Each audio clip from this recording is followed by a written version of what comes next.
Bismillahirrahmanirrahim. Assalamu alaikum, dear student. So in the previous lecture we solved two questions of exercise 4.1. So in this lecture we will solve question number 3 of exercise 4.1. Question number 3, reduce the following rational expressions to their lowest term. अब हमें जो expressions दिए गए हैं ये हमें lowest term में लाने हैं, यानी हमसे ये नहीं पूछा गया है कि ये लोवेस्ट टर्म में है या नहीं, ये लोवेस्ट टर्म में नहीं है, इसे इन सारे एक्सप्रेशंस को हमें लोवेस्ट टर्म में लाना है। तो आप देखिए क्वेश्चन नंबर 2 में हमसे सिर्फ ये पूछा गया था कि ये लोवेस्ट टर्म में है या नहीं। क्वेश्चन नंबर 3 में हमें reduce the following rational expressions to their lowest term, यानी ये जो लोवेस्ट टर्म में नहीं है ये एक्सप्रेशंस, इनको हमें लोवेस्ट टर्म में लाना है। तो लोवेस्ट टर्म में हम इसको किस तरह लाएंगे, तो इनके जो कॉमन फैक्टर्स हैं यानी न्यूमरेटर और डिनोमिनेटर में जो कॉमन फैक्टर्स हो उनको हम कैंसिल कर लेंगे तो ये लोवेस्ट टर्म में आ जाएंगे।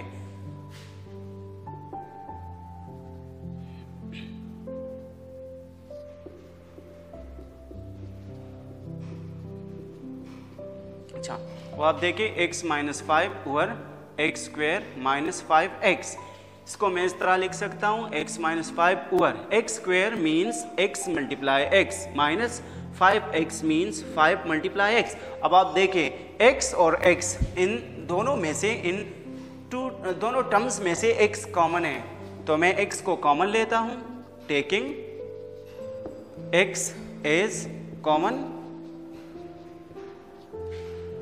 तो ये हो जाएगा x - 5 ओवर, जब मैं x को कॉमन लेता हूं तो क्या बचता है जी x - 5।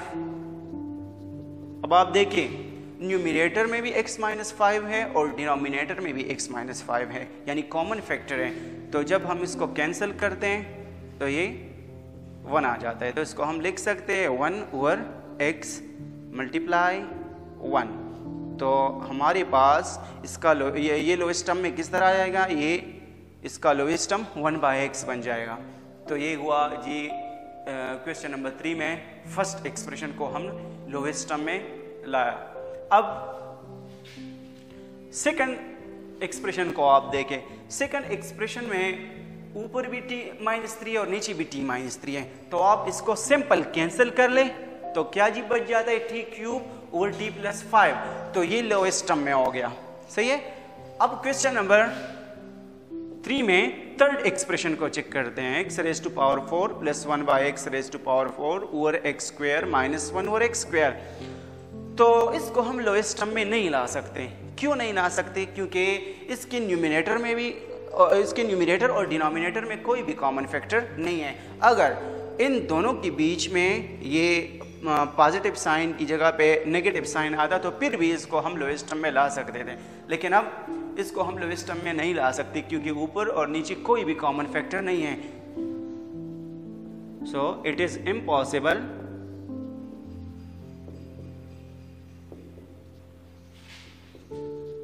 टू रिड्यूस,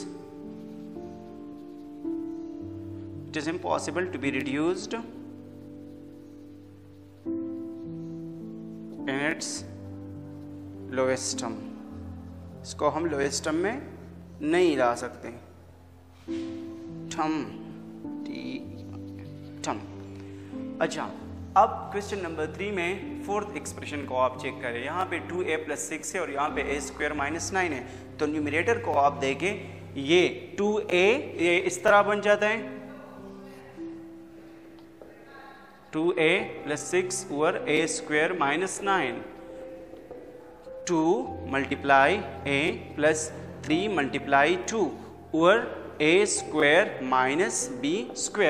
अब आप देखें 2a और 6 में 2 हमारे पास कॉमन है, तो न्यूमरेटर में से हम 2 कॉमन लेंगे और नीचे a² - b² फार्मूला है, तो फार्मूले को हम एक्सपेंड करेंगे तो हमारे पास a + 3 × a - 3 आ जाएगा। सही है। तो फिर ऊपर और नीचे जो कॉमन फैक्टर हो आप उन कॉमन फैक्टर्स को कैंसिल कर लेंगे, तो जो बच जाएगा वो लोवेस्ट टर्म वो उसका लोवेस्ट टर्म होगा। सही है। तो ये क्वेश्चन नंबर 3 हुआ। Now question number 4 is add the following rational expressions. अब हमें इन दोनों एक्सप्रेशंस को ऐड करना पड़ेगा। तो जब हम एडिशन करते हैं तो एडिशन में क्या करते हैं, एडिशन में लाइक टर्म्स को जब याद रखें, एडिशन में सिर्फ लाइक टर्म्स ऐड हो सकते हैं। यानी for example 4x² plus 2x², x² ये लाइक टर्म्स हुए, x³ y² xy plus xy ये सारे हमारे पास लाइक टर्म्स हैं। अब तो मतलब हम x² को x के साथ ऐड नहीं कर सकते, ना x² को किसी कांस्टेंट के साथ ऐड कर सकते हैं। तो जब हम लाइक टर्म्स को ऐड करते हैं तो इनको किस तरह ऐड किया जाता है, हम इनकी कोएफिशिएंट्स को ऐड करते हैं, यानी 4 + 2 6 और वेरिएबल्स को कॉमन लेते हैं, तो 4x² + 2x² हमारे पास 6x² बन जाता है। इसी तरह फॉर एग्जांपल जब हम करते हैं 3xy + 2xy, तो इनकी कोएफिशिएंट्स को ऐड किया जाता है, यानी 5 और वेरिएबल्स को हम कॉमन लेते हैं। तो अब हम ये फर्स्ट पार्ट जो है इसको सॉल्व कर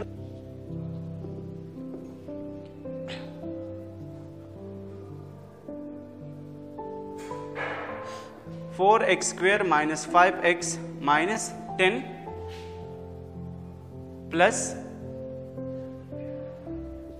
अच्छा एडिशन जो है ये 2 मेथड से हम कर सकते हैं, एक हॉरिजॉन्टल मेथड है, एक वर्टिकल मेथड है। आप जिस भी मेथड से कर लो सही होगा। मैं हॉरिजॉन्टल मेथड से करता हूँ। 4x² - 5x - 10 प्लस, कॉमा की जगह पे मैंने प्लस साइन को पुट किया। अब 2x² + 5x + 10, अच्छा 4x² - 5x - 10 plus 2x² plus into plus plus 5x plus into plus plus 10। अच्छा अब हम क्या करेंगे, लाइक टर्म्स को ऐड करेंगे। तो लाइक टर्म्स क्या है हमारे पास, 4x² + 2x² minus 5x + 5x - 10 + 10। अच्छा अब कोएफिशिएंट्स को ऐड करते हैं। 4 + 2 ये हमारे पास 6 बन जाता है, और हम वेरिएबल को कॉमन लेते हैं, तो ये क्या हुआ 6x² - 5x + 5x ये कैंसिल हो जाएंगे, -10 + 10 ये भी कैंसिल हो गया। तो हमारे पास ये आ गया जी, इन दोनों एक्सप्रेशंस की एडिशन से हमारे पास 6x² आ गया। अब हमें इन दोनों एक्सप्रेशंस को ऐड करना पड़ेगा। तो फर्स्ट एक्सप्रेशन है हमारे पास y + n over y² + 3, comma की जगह पे मैं जो प्लस साइन है उसको पुट करूँगा। अब ये हमारे पास हुआ जी -7y + 7 ओवर y² + 3। इससे पहले हम ये सिंपल फ्रैक्शन के ज़रिए थोड़ा सॉल्व करते हैं। मतलब इसको हम किस तरह करेंगे, पहले आप इसको सीखिए। 2/3 + 1/3 ये हम किस तरह कर देते हैं, जो डिनोमिनेटर्स हैं हम उनका एलसीएम निकाला कर देते हैं। तो एलसीएम हमारे पास 3 आ जाता है, सही है। तो पहले हम एलसीएम को लेकर फर्स्ट डिनोमिनेटर पे डिवाइड करते हैं। जो कोशेंट हमारे पास आ जाता है उस कोशेंट को हम फर्स्ट न्यूमिनेटर के साथ मल्टीप्लाई करते हैं। फिर जो मतलब जो साइन हो, प्लस हो तो प्लस को लगाते हैं, माइनस हो तो माइनस को लगाते हैं। यहाँ पे प्लस है तो मैंने प्लस लगा लिया, सही है। पॉजिटिव साइन है तो मैंने पॉजिटिव साइन को लगा लिया। अब आप देखें इस एलसीएम को लेकर मैं सेकंड डिनोमिनेटर पे डिवाइड करता हूँ। तो मैं इसको सेकंड डिनोमिनेटर पे डिवाइड करता हूँ, फिर भी हमारे पास कोशेंट 1 आ जाता है। तो अब मैं इस कोशेंट को सेकंड न्यूमिनेटर से मल्टीप्लाई करता हूँ। 2 1 = 2 + 1 1 = 1, ये हो गया जी 3। 2 + 1 3/3 = 1/1 = 1। तो ये जो अलजेब्रिक एक्सप्रेशंस हैं ये भी एग्जैक्टली इस इक्वेशन की तरह है, सही है। यहाँ पे सिर्फ हमारे पास वेरिएबल्स है, सही है। यहाँ पर सिंपल नंबर थे, यानी रेशनल नंबर थे। यहाँ पे हमारे पास सिर्फ क्या है, सिर्फ अलजेब्रिक एक्सप्रेशंस है। मैं इन दोनों एक्सप्रेशंस के जो डिनोमिनेटर्स है एलसीएम लूँगा। तो एलसीएम हम किस तरह लेते हैं ये हम एक्सरसाइज 6.1 में डिस्कस करेंगे। मैं सिर्फ ये लिखता हूँ कि LCM equal common factor multiply non common factor. अब आप देखिए कॉमन फैक्टर क्या है, y² + 3 y² + 3। Non common factor कोई भी नहीं है, तो यहाँ पे हमारा जो एलसीएम है वो सिर्फ कॉमन फैक्टर हुआ, यानी हमारा एलसीएम y² + 3 हुआ। अब इस एलसीएम को लेके मैं फर्स्ट डिनोमिनेटर पे डिवाइड करता हूँ, y² + 3 ओवर y² + 3। जब हम इसको डिवाइड करते हैं तो हमारे पास क्वोशंट 1 आ जाता है, सही है। तो इस 1 को लेके मैं फर्स्ट न्यूमिनेटर के साथ मल्टीप्लाई करता हूँ। अब प्लस साइन को लगाता हूँ। अब आप देखें एलसीएम को लेके मैं सेकंड डिनोमिनेटर पे डिवाइड करता हूँ, ये भी बिल्कुल इसी तरह है, 1 आएगा, सही है। तो ये जो क्वोशंट आ गया हमारे पास 1, इसको मैं सेकंड न्यूमिनेटर के साथ मल्टीप्लाई करता हूँ, सही है। अब हम प्रोडक्ट फाइंड करते हैं, 1 × y, तो ये बन जाएगा इस तरह 1 × 9, सॉरी प्लस इंटू माइनस, ये थोड़े plus into plus equal plus, plus into minus equal minus, minus into plus equal minus, minus into minus equal plus. अब आप देखें प्लस इंटू माइनस तो क्या आएगा हमारे पास, माइनस, सही है। तो 1 × 7y, अब प्लस इंटू प्लस प्लस, 1 × 7 7, अब ये हो गया जी y² + 3। अच्छा, तो ये हुआ 1 × y + 9 minus 7y + 7 over y² + 3। अब हम लाइक टर्म्स को लगाते हैं, y -7y + 9 + 7 ओवर y² + 3। अब आप देखें जब हमारे पास एक वेरिएबल के साथ प्लस आ जाए और दूसरे के साथ माइनस, तो हमें सम के कुछ रूल्स अप्लाई करने पड़ते हैं। यानी जब प्लस और माइनस आ जाए तो हम कौन सा ऑपरेशन परफॉर्म करेंगे, हम सब्ट्रैक्शन वाला ऑपरेशन परफॉर्म करेंगे और साइन ग्रेटर नंबर वाला लगाएंगे। यानी जिस वेरिएबल का कोएफिशिएंट ज़्यादा हो, ग्रेटर हो, उसका साइन लगाएंगे।